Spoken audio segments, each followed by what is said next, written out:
कथा सम्राट प्रेमचंद जी की कहानी ईदगाह। रमज़ान के पूरे 30 रोज़ों के बाद आज ईद आई है। कितना मनोहर, कितना सुहावना प्रभात है।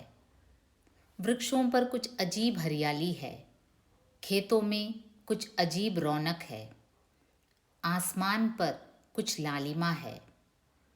आज का सूर्य देखो कितना प्यारा, कितना शीतल है, मानो संसार को ईद की बधाई दे रहा है। गांव में कितनी हलचल है, ईदगाह जाने की तैयारियां हो रही हैं।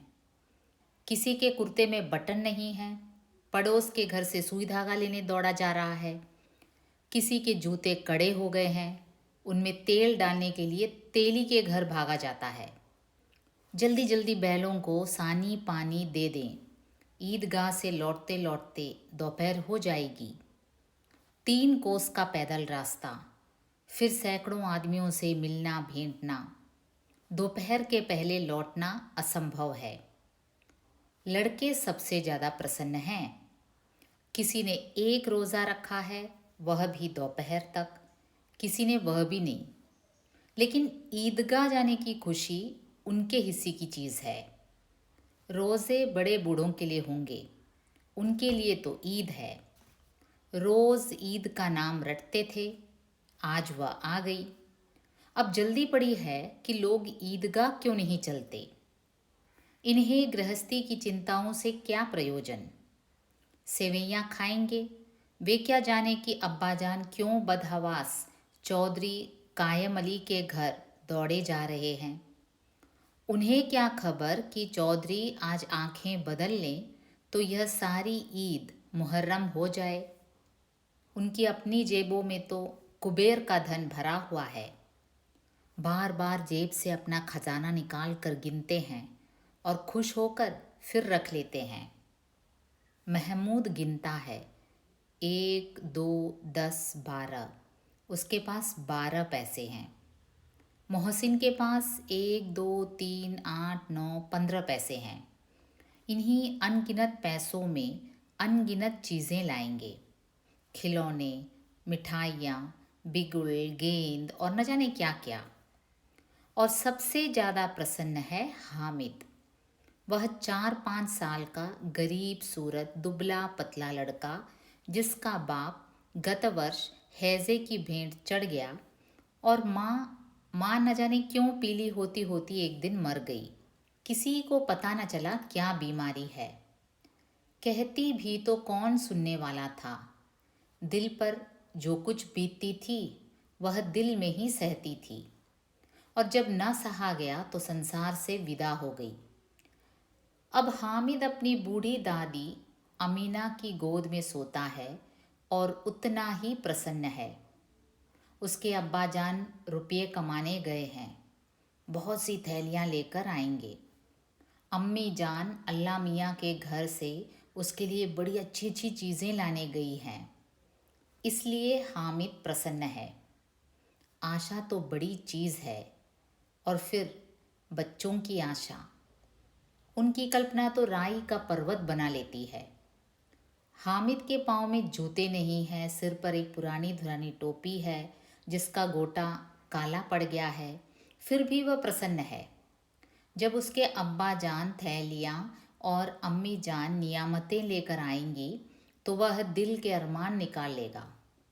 तब देखेगा महमूद, महसीन, नूरे और सम्मी कहाँ से उतने पैसे निकालेंगे। अभागिन अमीना अपनी कोठरी में बैठी रो रही है। आज आज ईद का दिन और उसके घर में दाना नहीं। आज आबिद होता तो क्या इसी तरह ईद आती और चली जाती। इस अंधकार और निराशा में वह डूबी जा रही थी। किसने बुलाया था इस निगोड़ी ईद को। इस घर में उसका काम नहीं है, लेकिन हामिद, उसे किसी के मरने जीने से क्या मतलब। उसके अंदर प्रकाश है, बाहर आशा। विपत्ति अपना सारा दल बल लेकर आए, हामिद की आनंद भरी चितवन उसका विध्वंस कर देगी। हामिद भीतर जाकर दादी से कहता है, तुम डरना नहीं अम्मा, मैं सबसे पहले आऊँगा, बिल्कुल ना डरना। अमीना का दिल कचोट रहा है। गांव के बच्चे अपने अपने बाप के साथ जा रहे हैं। हामिद का अमीना के सिवा और कौन है? उसे कैसे अकेले मेले में जाने दे? उस भीड़ भाड़ में बच्चा कहीं खो जाए तो क्या हो? नहीं, अमीना उसे यूं न जाने देगी। नन्ही सी जान, 3 कोस चलेगा कैसे? पैर में छाले पड़ जाएंगे। जूते भी तो नहीं हैं। वह थोड़ी थोड़ी दूर पर उसे गोद ले लेगी। लेकिन यहाँ सेवैयाँ कौन पकाएगा? पैसे होते तो लौटते लौटते सब सामग्री जमा करके चटपट बना लेती। यहाँ तो घंटों चीज़ें जमा करते लगेंगे। मांगे ही का तो भरोसा ठहरा। उस दिन फहीमन के कपड़े सिए थे, 8 आने पैसे मिले थे। उस अठन्नी को ईमान की तरह बचाती चली आती थी इसी ईद के लिए। लेकिन कल ग्वालन सिर पर सवार हो गई तो क्या करती? हामिद के लिए कुछ नहीं है तो 2 पैसे हामिद की जेब में, 5 अमीना के बटुए में। यही तो बिसात है और ईद का त्योहार। अल्लाह ही बेड़ा पार लगावे। धोबन और नाइन और मेहतरानी और चुड़िहारिन सभी तो आएंगी। सभी को सेवैयाँ चाहिए और थोड़ा किसी की आंखों नहीं लगता। किस किस से मुंह चुराएगी? और मुंह क्या चुराए, साल भर का त्योहार है, जिंदगी खैरियत से रहे, उनकी तकदीर भी तो उसी के साथ है। बच्चे को खुदा सलामत रखे, ये दिन भी कट जाएंगे। गांव से मेला चला और बच्चों के साथ हामिद भी जा रहा था। कभी सबके सब दौड़कर आगे निकल जाते, फिर किसी पेड़ के नीचे खड़े होकर साथ वालों का इंतज़ार करते। ये लोग क्यों इतना धीरे धीरे चल रहे हैं? हामिद के पैरों में तो जैसे पर लग गए हैं। वह कभी थक सकता है? शहर का दामन आ गया। सड़क के दोनों ओर अमीरों के बगीचे हैं। पक्की 4 दीवारी बनी हुई है। पेड़ों में आम और लीचियां लगी हुई हैं। कभी कभी कोई लड़का कंकड़ी उठाकर आम पर निशाना लगाता है। माली अंदर से गाली देता हुआ निकलता है। लड़के वहाँ से 1 फरलॉन्ग पर हैं, खूब हंस रहे हैं। माली को कैसे उल्लू बनाया है। बड़ी बड़ी इमारतें आने लगी। यह अदालत है, यह कॉलेज है, यह क्लब घर है। इतने बड़े कॉलेज में कितने लड़के पढ़ते होंगे? सब लड़के नहीं हैं जी, बड़े बड़े आदमी हैं सच। उनकी बड़ी बड़ी मूछें हैं। इतने बड़े हो गए, अभी तक पढ़ने जाते हैं। न जाने कब तक पढ़ेंगे और क्या करेंगे इतना पढ़कर। हामिद के मदरसे में 2-3 बड़े बड़े लड़के हैं, बिल्कुल 3 कौड़ी के। रोज़ मार खाते हैं, काम से जी चुराने वाले।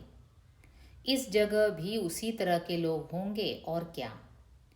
क्लब घर में जादू होता है, सुना है यहाँ मुर्दे की खोपड़ियाँ दौड़ती हैं और बड़े बड़े तमाशे होते हैं, पर किसी को अंदर नहीं जाने देते। और यहाँ शाम को साहब लोग खेलते हैं, बड़े बड़े आदमी खेलते हैं, मूँछों दाढ़ी वाले, और मेमें खेलती हैं सच। हमारी अम्मा को वह दे दो, क्या नाम है, बैट, तो उसे पकड़ ही न सके, घुमाते ही लुढ़क न जाए। महमूद ने कहा, हमारी अम्मी जान का तो हाथ कांपने लगे, अल्लाह कसम। मोहसिन बोला, अम्मी मनो आटा पीस डालती हैं, जरा सा बैट पकड़ लेंगी तो हाथ कांपने लगे। सैकड़ों घड़े पानी रोज़ निकालती हैं, 5 घड़े तो मेरी भैंस पी जाती है। किसी मेम को 1 घड़ा पानी भरना पड़े तो आंखों तले अंधेरा छा जाए। महमूद, लेकिन दौड़ती तो नहीं, उछल कूद तो नहीं सकती? हाँ, उछल कूद नहीं सकती, लेकिन उस दिन मेरी गाय खुल गई थी और चौधरी के खेत में जा पड़ी थी, तो अम्मा इतनी तेज दौड़ी कि मैं उन्हें न पा सका, सच। आगे चल। हलवाइयों की दुकानें शुरू हुई। आज खूब सजी हुई थी। इतनी मिठाइयाँ कौन खाता है। देखो ना, एक एक दुकान पर मनो होंगी। सुना है रात को जिन्नात आकर खरीद ले जाते हैं। अब्बा कहते थे कि आधी रात को एक आदमी हर दुकान पर जाता है और जितना माल बचा होता है वह तुलवा लेता है और सचमुच के रुपए देता है, बिल्कुल ऐसे ही रुपए। हामिद को यकीन न आया। ऐसे रुपये जिन्नात को कहाँ से मिल जाएंगे। मोहसिन ने कहा, जिन्नात को रुपये की क्या कमी, जिस खजाने में चाहे चले जाएं। लोहे के दरवाजे तक उन्हें नहीं रोक सकते जनाब। आप हैं किस फेर में। हीरे जवाहरात तक उनके पास रहते हैं। जिससे खुश हो गए उसे टोकरों जवाहरात दे दिए। अभी यहीं बैठे हैं, 5 मिनट में कहो कलकत्ता पहुंच जाए। हामिद ने फिर पूछा, जिन्नात बहुत बड़े बड़े होते होंगे। मोहसिन, एक एक आसमान के बराबर होता है जी। ज़मीन पर खड़ा हो जाए तो उसका सिर आसमान से जा लगे, मगर चाहे तो एक लोटे में घुस जाए। हामिद, लोग उन्हें खुश करते होंगे। कोई मुझे वह मंत्र बता दे तो एक जिन्न को खुश कर लूं। मोहसिन, अब यह तो मैं नहीं जानता, लेकिन चौधरी साहब के काबू में बहुत से जिन्नात हैं। कोई चीज़ चोरी चली जाए, चौधरी साहब उसका पता लगा देंगे और चोर का नाम भी बता देंगे। जुमराती का बछवा उस दिन खो गया था। 30 दिन हैरान हुए, कहीं न मिला। तब झक मारकर चौधरी के पास गए। चौधरी ने तुरंत बता दिया कि मवेशी खाने में है और वहीं मिला। जिन्नात आकर उन्हें सारे जहान की खबरें दे जाते हैं। अब उसकी समझ में आ गया कि चौधरी के पास क्यों इतना धन है और क्यों उनका इतना सम्मान है। आगे चले, यह पुलिस लाइन है। यहीं सब कांस्टेबल कवायद करते हैं। रैटन 5-4 रात को बेचारे घूम घूम कर पहरा देते हैं, नहीं चोरियां हो जाएं। मोहसिन ने प्रतिवाद किया, यह कांस्टेबल पहरा देते हैं, तभी तुम बहुत जानते हो। अजी हजरत, यही चोरी कराते हैं। शहर के जितने चोर डाकू हैं सब इनसे मिले रहते हैं। रात को ये लोग चोरों से कहते हैं चोरी करो, और आप दूसरे मोहल्ले में जाकर जागते रहो पुकारते हैं। जब भी इन लोगों के पास इतने रुपये आते हैं। मेरे मामू एक थाने में कांस्टेबल हैं। 20 रुपया महीना पाते हैं, लेकिन 50 रुपये घर भेजते हैं। अल्लाह कसम, मैंने एक बार पूछा था कि मामू आप इतने रुपये कहाँ से पाते हैं। हंस कर कहने लगे, बेटा अल्लाह देता है। फिर आप ही बोले, हम लोग चाहे तो एक दिन में लाखों मार लाएं, हम तो इतना ही लेते हैं जिसमें अपनी बदनामी न हो और नौकरी न चली जाए। हामिद ने पूछा, यह लोग चोरी करवाते हैं तो कोई इन्हें पकड़ता नहीं। मोहसिन उसकी नादानी पर दया दिखाकर बोला, अरे पागल, इन्हें कौन पकड़ेगा, पकड़ने वाले तो ये खुद हैं। लेकिन अल्लाह इन्हें सजा भी खूब देता है। हराम का माल हराम में जाता है। थोड़े ही दिन हुए मामू के घर में आग लग गई। सारी लेई पूंजी जल गई। एक बर्तन तक न बचा। कई दिन पेड़ के नीचे सोए, अल्लाह कसम पेड़ के नीचे। फिर न जाने कहाँ से 100 कर्ज लाए तो बर्तन भांडे आए। हामिद, 100 तो 50 से ज़्यादा होते हैं। कहाँ 50 कहाँ 100। 50 एक थैली भर होता है, 100 तो 2 थैलियों में भी ना आवे। अब बस्ती घनी होने लगी थी। ईदगाह जाने वालों की टोलियां नजर आने लगी, एक से एक भड़कीले वस्त्र पहने हुए। कोई इक्के तांगे पर सवार, कोई मोटर पर, सभी इत्र में बसे, सभी के दिलों में उमंग। ग्रामीणों का यह छोटा सा दल अपनी विपन्नता से बेखबर, संतोष और धैर्य में मगन चला जा रहा था। बच्चों के लिए नगर की सभी चीज़ें अनोखी थी। जिस चीज़ की ओर ताकते ताकते ही रह जाते। और पीछे से बार बार हॉर्न की आवाज़ होने पर भी न चेतते। हामिद तो मोटर के नीचे आते आते बचा। सहसा ईदगाह नजर आई। ऊपर इमली के घने वृक्षों की छाया, नीचे पक्का फर्श है जिस पर जाजिम बिछा हुआ है, और रोज़ेदारों की पंक्तियां एक के पीछे एक न जाने कहाँ तक चली गई हैं, पक्के जगत के नीचे तक जहाँ जाजिम भी नहीं है। नए आने वाले आकर पीछे की कतार में खड़े हो जाते हैं। आगे जगह नहीं है। यहाँ कोई धन और पद नहीं देखता। इस्लाम की निगाह में सब बराबर हैं। इन ग्रामीणों ने भी वजू किया और पिछली पंक्ति में खड़े हो गए। कितना सुंदर संचालन है, कितनी सुंदर व्यवस्था। लाखों सिर एक साथ सिजदे में झुक जाते हैं, फिर सब के सब एक साथ खड़े हो जाते हैं, एक साथ झुकते हैं और एक साथ घुटनों के बल बैठ जाते हैं। कई बार यही क्रिया होती है, जैसे बिजली की लाखों बत्तियां एक साथ प्रदीप्त हो और एक साथ बुझ जाएं, और यही क्रम चलता रहा। कितना अपूर्व दृश्य था, जिसकी सामूहिक क्रियाएं, विस्तार और अनंतता हृदय को श्रद्धा, गर्व और आत्मानंद से भर देती थी। मानो भ्रातृत्व का एक सूत्र इन समस्त आत्माओं को एक लड़ी में पिरोए हुए है। नमाज खत्म हो गई है, लोग आपस में गले मिल रहे हैं। तब मिठाई और खिलौनों की दुकानों पर धावा होता है। ग्रामीणों का यह दल इस विषय में बालकों से कम उत्साही नहीं है। यह देखो, हिंडोला है, 1 पैसा देकर चढ़ जाओ। कभी आसमान पर जाते हुए मालूम होंगे, कभी ज़मीन पर गिरते हुए। यह चरखी है, लकड़ी के हाथी, घोड़े, ऊंट छड़ों से लटके हुए हैं। 1 पैसा देकर बैठ जाओ और 25 चक्करों का मजा लो। महमूद और मोहसिन और नूर और सम्मी इन घोड़ों और ऊंटों पर बैठते हैं। हामिद दूर खड़ा है, 3 ही पैसे तो उसके पास हैं। अपने कोष का तिहाई जरा सा चक्कर खाने के लिए नहीं दे सकता। सब चरखियों से उतरते हैं, सब खिलौने लेंगे। इधर दुकानों की कतार लगी हुई है, तरह तरह के खिलौने हैं।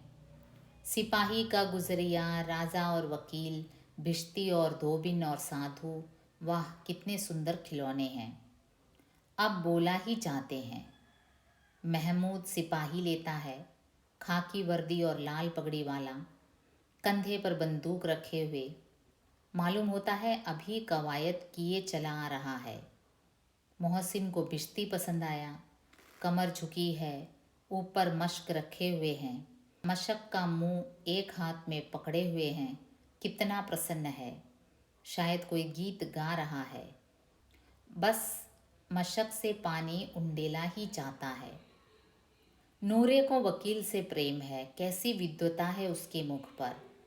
काला चोगा, नीचे सफ़ेद अचकन, अचकन के सामने की जेब में घड़ी, सुनहरी जंजीर, एक हाथ में कानून का पोथा लिए हुए।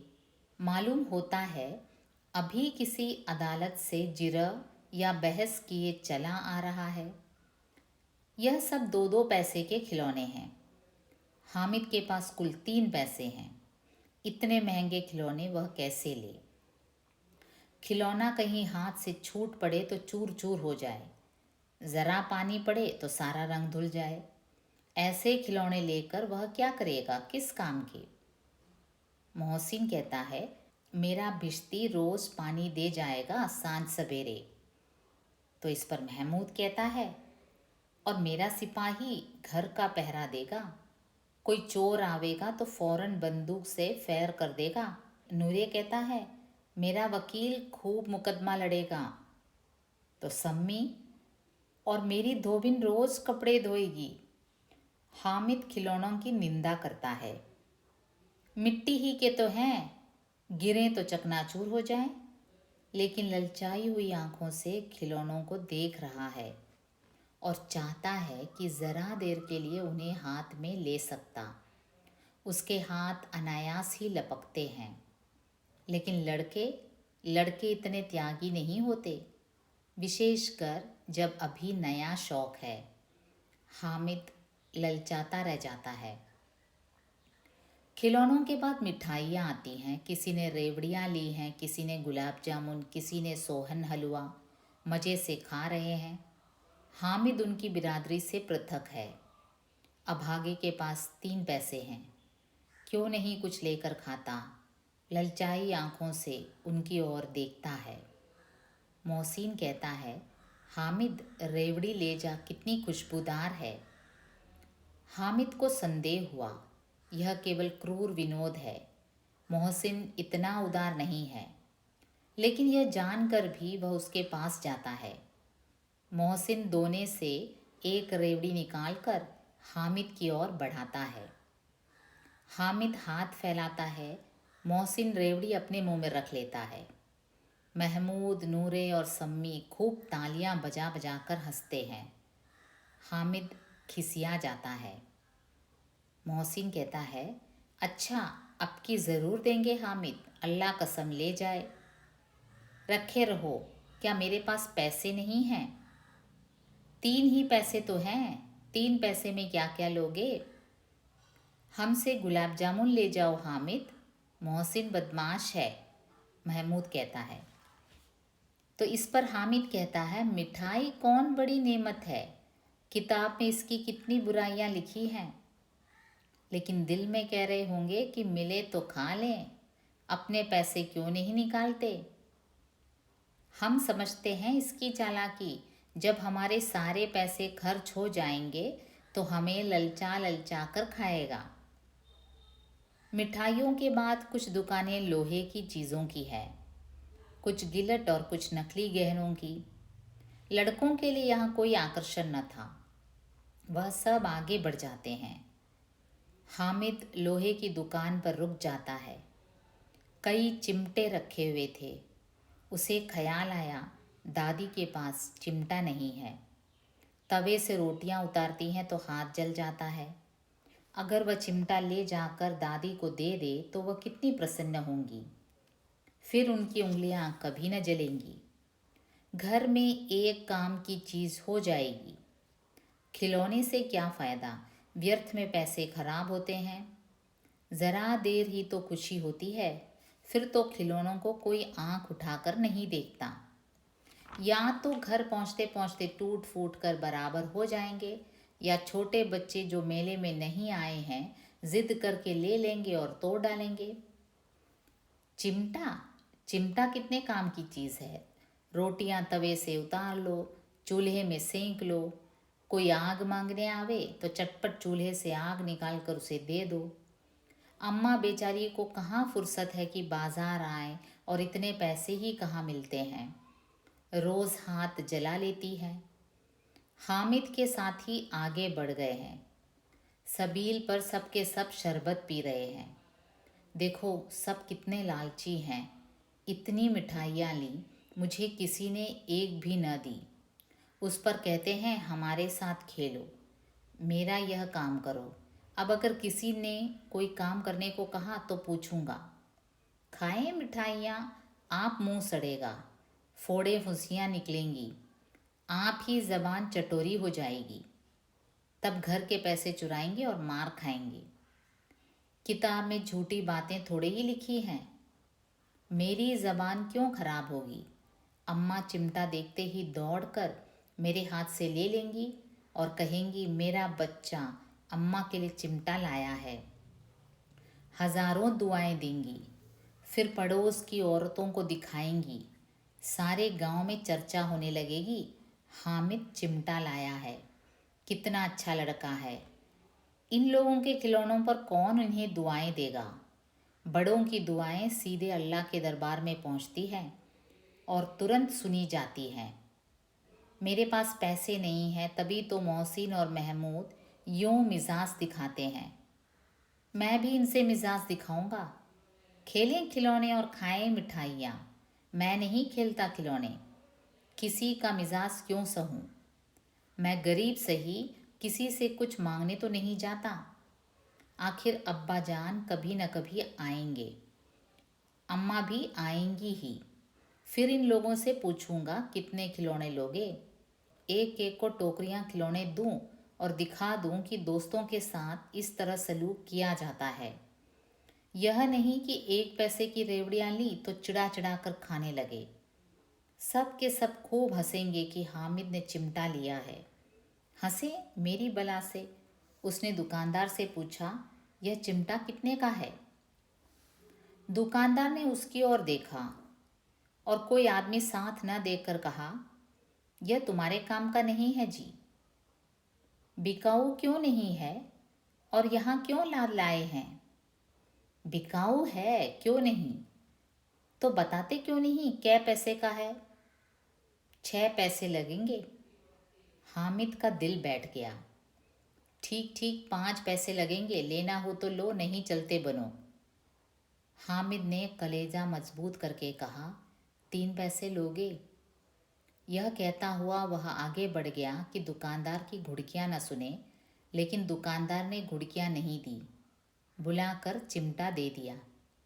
हामिद ने उसे इस तरह कंधे पर रखा मानो बंदूक है और शान से अकड़ता हुआ संगियों के पास आया। जरा सुने सब के सब क्या क्या आलोचनाएं करते हैं। मोहसिन ने हंसकर कहा, यह चिमटा क्यों लाया पगले, इसे क्या करेगा? हामिद ने चिमटे को ज़मीन पर पटक कर कहा, ज़रा अपना भिश्ती ज़मीन पर गिरा दो, सारी पसलियाँ चूर चूर हो जाएं बच्चों की। महमूद बोला, तो यह चिमटा कोई खिलौना है? इस पर हामिद कहता है, खिलौना क्यों नहीं, अभी कंधे पर रखा बंदूक हो गई, हाथ में लिया फ़कीरों का चिमटा हो गया। चाहूँ तो इससे मंजीरें का काम ले सकता हूँ। एक चिमटा जमा दूं तो तुम लोगों के सारे खिलौनों की जान निकल जाए। तुम्हारे खिलौने कितना ही जोर लगावें, वे मेरे चिमटे का बाल भी बांका नहीं कर सकते। मेरा बहादुर शेर है चिमटा। सम्मी ने खंजरी ली थी, प्रभावित होकर बोला, मेरी खंजरी से बदलोगे? 2 आने की है। हामिद ने खंजरी की ओर उपेक्षा से देखा। मेरा चिमटा चाहे तो तुम्हारी खंजरी का पेट फाड़ डाले। बस एक चमड़े की झिल्ली लगा दी, ढब ढब बोलने लगी। जरा सा पानी लग जाए तो ख़त्म हो जाए। मेरा बहादुर चिमटा आग में, पानी में, तूफान में बराबर डटा खड़ा रहेगा। चिमटे ने सभी को मोहित कर लिया, लेकिन अब पैसे किसके पास धरे हैं? फिर मेले से दूर निकल आए हैं। 9 कब के बज गए, धूप तेज़ हो रही है, घर पहुंचने की जल्दी हो रही है। बाप से जिद भी करें तो चिमटा नहीं मिल सकता है। हामिद है बड़ा चालाक, इसीलिए बदमाश ने अपने पैसे बचा रखे थे। अब बालकों के 2 दल हो गए हैं। मोहसिन, महमूद, सम्मी और नूर एक तरफ हैं। हामिद हामिद अकेला दूसरी तरफ। शास्त्रार्थ हो रहा है। सम्मी तो विधर्मी हो गया, दूसरे पक्ष से जा मिला। लेकिन मोहसिन, महमूद और नूरे भी हामिद से एक एक 2 साल बड़े होने पर भी हामिद के आघातों से आतंकित हो उठे हैं। उसके पास न्याय का बल है और नीति की शक्ति। एक और मिट्टी है, दूसरी ओर लोहा, जो इस वक्त अपने को फौलाद कह रहा है। वह अजेय है, घातक है। अगर कोई शेर आ जाए तो मियाँ भिश्ती के छक्के छूट जाएं, मियाँ सिपाही मिट्टी की बंदूक छोड़कर भागें, वकील साहब की नानी मर जाए, चोगे में मुँह छिपाकर ज़मीन पर लेट जाए, मगर यह चिमटा, यह बहादुर, यह रुस्तमे हिंद लपक कर शेर की गर्दन पर सवार हो जाएगा और उसकी आंखें निकाल लेगा। मोहसिन ने एड़ी चोटी का जोर लगाकर कहा, अच्छा, पानी तो नहीं भर सकता। हामिद ने चिमटे को सीधा खड़ा करके कहा, भिश्ती को एक डांट बताएगा तो दौड़ा हुआ पानी लाकर उसके द्वार पर छिड़कने लगेगा। मोहसिन परास्त हो गया, पर महमूद ने कुमक पहुंचाई। अगर बच्चा पकड़ा जाए तो अदालत में बंधे बंधे फिरेंगे, तब तो वकील साहब के ही पैरों पड़ेंगे। हामिद इस प्रबल तर्क का जवाब न दे सका। उसने पूछा, हमें पकड़ने कौन आएगा? नूरे ने अकड़कर कहा, यह सिपाही बंदूक वाला। हामिद ने मुंह चिढ़ाकर कहा, यह बेचारे हम बहादुर रुस्तमे हिंद को पकड़ेंगे। अच्छा लाओ, अभी ज़रा कुश्ती हो जाए, इसकी सूरत देखकर दूर से भागेंगे। पकड़ेंगे क्या बेचारे। मोहसिन को एक नई चोट सूझ गई। तुम्हारे चिमटे का मुंह रोज आग में जलेगा।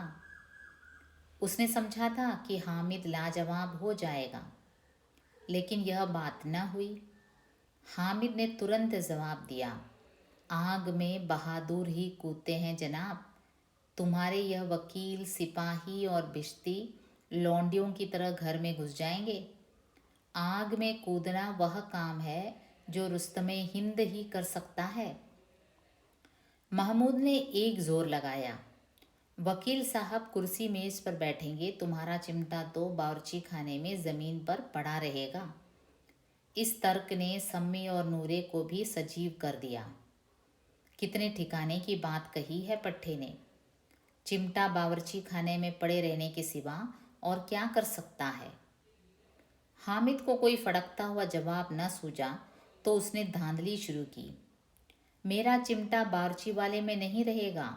वकील साहब कुर्सी पर बैठेंगे तो जाकर उन्हें ज़मीन पर पटक देगा और उनका कानून उनके पेट में डाल देगा। बात कुछ बनी नहीं, खासी गाली गलौज थी। कानून को पेट में डालने वाली बात छा गई। ऐसी छा गई थी कि तीनों सूरमा मुंह ताकते रह गए, मानो कोई धेलचा कनकौवा किसी गंडे वाले कनकौवे को काट गया हो। कानून मुंह से बाहर निकलने वाली चीज़ है, उसको पेट के अंदर डाल दिया जावे, बेतुकी सी बात होने पर भी कुछ नयापन रखती है। हामिद ने मैदान मार लिया। उसका चिमटा रुस्तमे हिंद है। अब इसमें मोहसिन, महमूद, नूरे, सम्मी किसी को भी आपत्ति नहीं हो सकती। विजेता को हारने वालों से जो सत्कार मिलना स्वाभाविक है, वह हामिद को भी मिला। औरों ने 3-3, 4-4 आने पैसे खर्च किए, पर कोई काम की चीज़ न ले सके। हामिद ने 3 पैसे में रंग जमा लिया। सच ही तो है, खिलौनों का क्या भरोसा, टूट फूट जाएंगे। हामिद का चिमटा बना रहेगा बरसों। संधि की शर्त तय होने लगी। मोहसिन ने कहा, ज़रा अपना चिमटा दो, हम भी देखें। तुम हमारा बिश्ती लेकर देखो। महमूद और नूरे ने भी अपने अपने खिलौने पेश किए। हामिद को इन शर्तों को मानने में कोई आपत्ति न थी। चिमटा बारी बारी से सबके हाथ में आया। कितने खूबसूरत खिलौने हैं। हामिद ने हारने वाले के आंसू पोंछे। मैं तुम्हें चिढ़ा रहा था, सच। यह लोहे का चिमटा भला इन खिलौनों की क्या बराबरी करेगा। मालूम होता है, अब बोले अब बोले। लेकिन मोहसिन की पार्टी को इस दिलासे से संतोष नहीं होता। चिमटे का सिक्का खूब बैठ गया है। चिपका हुआ टिकट अब पानी से नहीं छूट रहा है। मोहसिन कहता है, लेकिन इन खिलौनों के लिए कोई हमें दुआ तो न देगा। महमूद कहता है, दुआ को लिए फिरते हो, उल्टे मार न पड़े।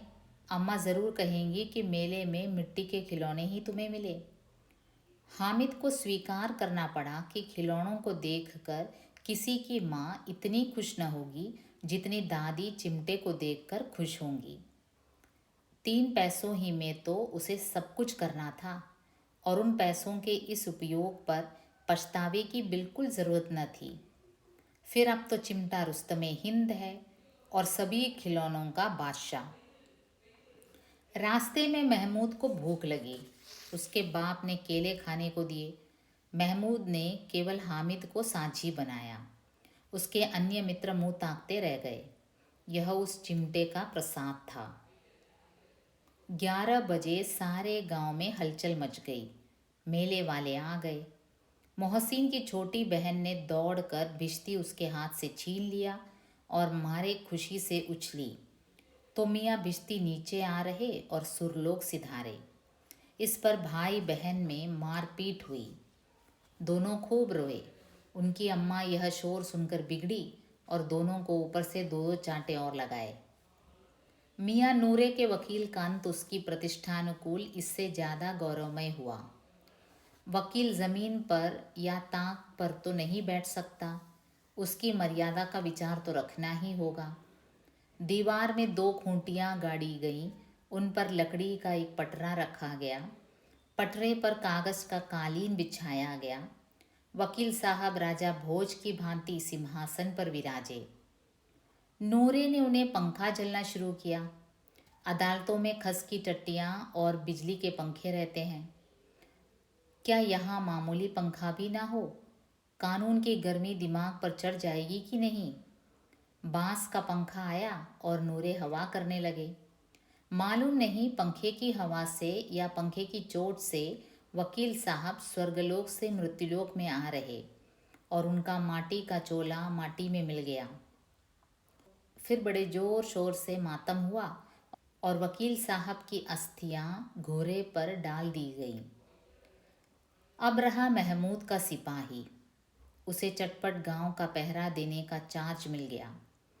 लेकिन पुलिस का सिपाही कोई साधारण व्यक्ति तो था नहीं जो अपने पैरों चले। वह पालकी पर चलेगा। एक टोकरी आई, उसमें कुछ लाल रंग के फटे पुराने चितड़े बिछाए गए, जिसमें सिपाही साहब आराम से लेटे। महमूद ने यह टोकरी उठाई और अपने द्वार का चक्कर लगाने लगे। उनके दोनों छोटे भाई सिपाही की तरफ से छोने वाले जागते लहो पुकारते चलते हैं, मगर रात तो अंधेरी ही होनी चाहिए। महमूद को ठोकर लग जाती है, टोकरी उसके हाथ से छूटकर गिर पड़ती है और मियाँ सिपाही अपनी बंदूक लिए ज़मीन पर आ जाते हैं और उनकी एक टांग में विकार आ जाता है। महमूद को आज ज्ञात हुआ कि वह अच्छा डॉक्टर है। उसको ऐसा मरहम मिल गया है जिससे वह टूटी टांग को आनन फानन जोड़ सकता है। केवल गूलर का दूध चाहिए। गूलर का दूध आता है, टांग जोड़ दी जाती है, लेकिन सिपाही को जो ही खड़ा किया जाता है टांग जवाब दे जाती है। शल्य क्रिया असफल हुई तब उसकी दूसरी टांग भी तोड़ दी जाती है। अब कम से कम एक जगह आराम से बैठ तो सकता है। एक टांग से तो न चल सकता था न बैठ सकता था। अब वह सिपाही सन्यासी हो गया है, अपनी जगह पर बैठा बैठा पहरा देता है। कभी कभी देवता भी बन जाता है। उसके सिर का झालरदार साफा खुरच दिया गया है। अब उसका जितना रूपांतर चाहो कर सकते हो। कभी कभी तो उससे बाट का काम भी लिया जाता है। अब मियाँ हामिद का हाल सुनिए। अमीना उसकी आवाज़ सुनते ही दौड़ी और उसे गोद में उठाकर प्यार करने लगी। सहसा उसके हाथ में चिमटा देखकर वह चौंकी। यह चिमटा कहाँ था? मैंने मोल लिया है। क्या पैसे में? 3 पैसे दिए। अमीना ने छाती पीट ली।